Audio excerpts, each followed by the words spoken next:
Back in December of 2023, I dedicated the entire month's videos to Tom Holland's ridiculous claims about the Enlightenment. Mainly that the Enlightenment was all thanks to Christianity, that the Enlightenment was a natural outgrowth of Christian morality and apparently political philosophy. Recently, this video has been popping up in my YouTube feed, where Tom Holland says the West is more Christian than it thinks.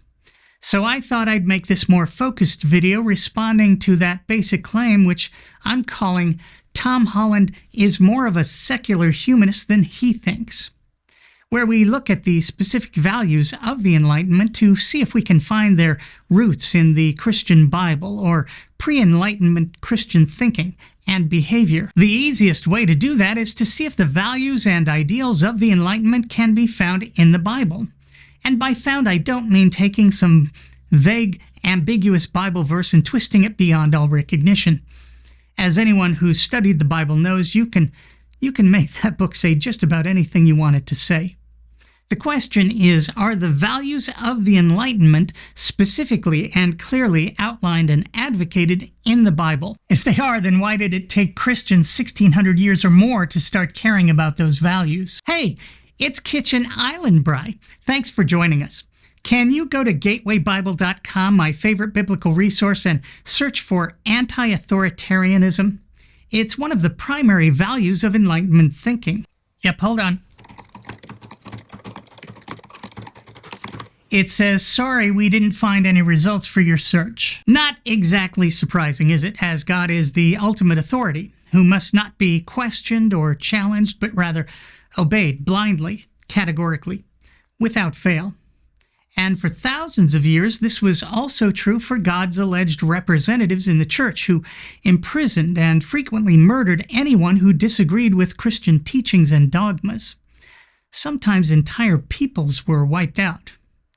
How about reason? I'm way ahead of you. The word reason is used throughout the Bible, but I couldn't find the word being used to advocate the supremacy of thinking for oneself over credulity, the way the Enlightenment thinkers embraced reason. In fact, the Bible teaches in Proverbs that we shouldn't lean on our own understanding. Reason is not a value or ideal you'll find in the Bible or being taught by Christians prior to the Enlightenment. Not even today, really. Back to you, Bry. Okay, well, how about equality? That was an incredibly important value to the Enlightenment thinkers. Well, the Bible condones slavery, allows fathers to sell their daughters into slavery, and treats men and women different, even as slaves. The Bible also sets up a hierarchy where men are clearly superior to women, who are not allowed to teach and must submit to their husbands, just as slaves must submit to their masters. There are verses which vaguely suggest equality might have been an ideal in early Christianity, but clearly that didn't take. It sounds like Tom Holland either doesn't know his Bible or he's just a brilliant financial planner. What about liberty and progress, two more ideals of the Enlightenment? Well, handsome, if you and I had made this video back when Christianity ruled the Latin West, we'd likely be imprisoned, tortured, and or murdered. Zoinks! Zoinks indeed. None of the liberties we embrace today, freedom of speech, of the press, the freedom to freely worship or not, of privacy, or the freedom from cruel and unusual punishment, etc., were embraced by Christians prior to the Enlightenment. And the Bible recommends against all of these freedoms with blasphemy laws, the death penalty for worshiping another spirit, and all manner of cruel and unusual punishment, including eternal conscious torment for those who simply don't believe. And don't even get me started on the right to privacy. That is brutal. But what about progress? Well, the Christian God is unchanging, so when someone comes along and discovers something like heliocentrism or natural selection, especially when such ideas conflict with Scripture, there can be trouble.